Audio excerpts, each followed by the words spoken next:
Hospital bill 5 lakhs. Insurance claim reject అయింది. జరిగితే ఎంత షాక్ అవుతుందో ఊహించండి. ఈరోజు మీకు చాలా ఇంపార్టెంట్ టాపిక్ గురించి చెప్పబోతున్నాను. క్యాష్లెస్ రీఎంబర్స్మెంట్ క్లెయిమ్స్ ఎందుకు రిజెక్ట్ అవుతాయి? మనం చేసే చిన్న చిన్న తప్పులే రిజెక్షన్స్ అవుతాయి. పాలసీ వెయిటింగ్ పీరియడ్ కంప్లీట్ కాకపోవడం, పాలసీ తీసుకున్న వెంటనే అన్ని డిసీజెస్ కవర్ కావు. For example hernia, cataract and knee replacement సర్జరీస్కి 1 to 2 years వరకు వెయిటింగ్ పీరియడ్ ఉంటుంది. ఈ వెయిటింగ్ పీరియడ్ పూర్తి కాకముందే ట్రీట్మెంట్ తీసుకుంటే క్లెయిమ్స్ రిజెక్ట్ అవుతాయి. ప్రీ ఎగ్జిస్టింగ్ డిసీజెస్ని హైడ్ చేయడం ద్వారా కూడా క్లెయిమ్స్ అనేవి రిజెక్ట్ అవుతాయి. మీకు ఇప్పటికే డయాబెటీస్, బీపీ, థైరాయిడ్ లాంటి సమస్యలు ఉంటే పాలసీ తీసుకునే సమయంలో ముఖ్యంగా చెప్పాలి.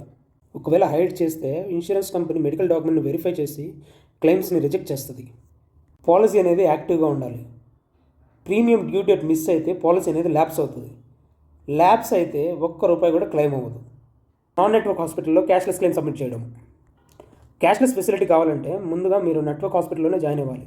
ఒకవేళ నాన్ నెట్వర్క్ హాస్పిటల్లో జాయిన్ అయితే క్లెయిమ్ రిజెక్ట్ అవుతుంది. తర్వాత మీరు డిశ్చార్జ్ సమయంలో డబ్బులు పే చేసి రీఎంబర్స్మెంట్కి వెళ్ళాలి.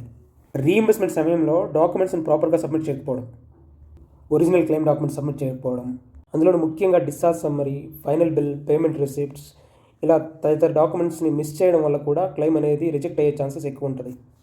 Surgical gloves, syringes and registration charges, admission charges ఇలాంటివన్నీ పాలసీ కవర్ చేయదు. ఎందుకంటే ఇవి స్టాండర్డ్ డిడక్షన్స్ అనమాట. సో ఇవి రిజెక్షన్స్ కాదు, ఓన్లీ డిడక్షన్ మాత్రమే. ఇది క్లెయిమ్ రిజెక్షన్ ఎక్కువగా ఇన్సూరెన్స్ కంపెనీ తప్పు కాదు, మన అవగాహన లోపమే కారణం. పాలసీ తీసుకునే ముందు వెయిటింగ్ పీరియడ్ గురించి తెలుసుకోవడం, ప్రీ ఎగ్జిస్టింగ్ డిసీజెస్ డిక్లేర్ చేయడం, నెట్వర్క్ హాస్పిటల్స్ లిస్ట్ చెక్ చేసుకోవడం అండ్ ఒరిజినల్ క్లెయిమ్ డాక్యుమెంట్స్ని కరెక్ట్గా సబ్మిట్ చేయడం. ఈ వీడియో మీకు నచ్చితే లైక్, షేర్ అండ్ సబ్స్క్రైబ్ చేయండి.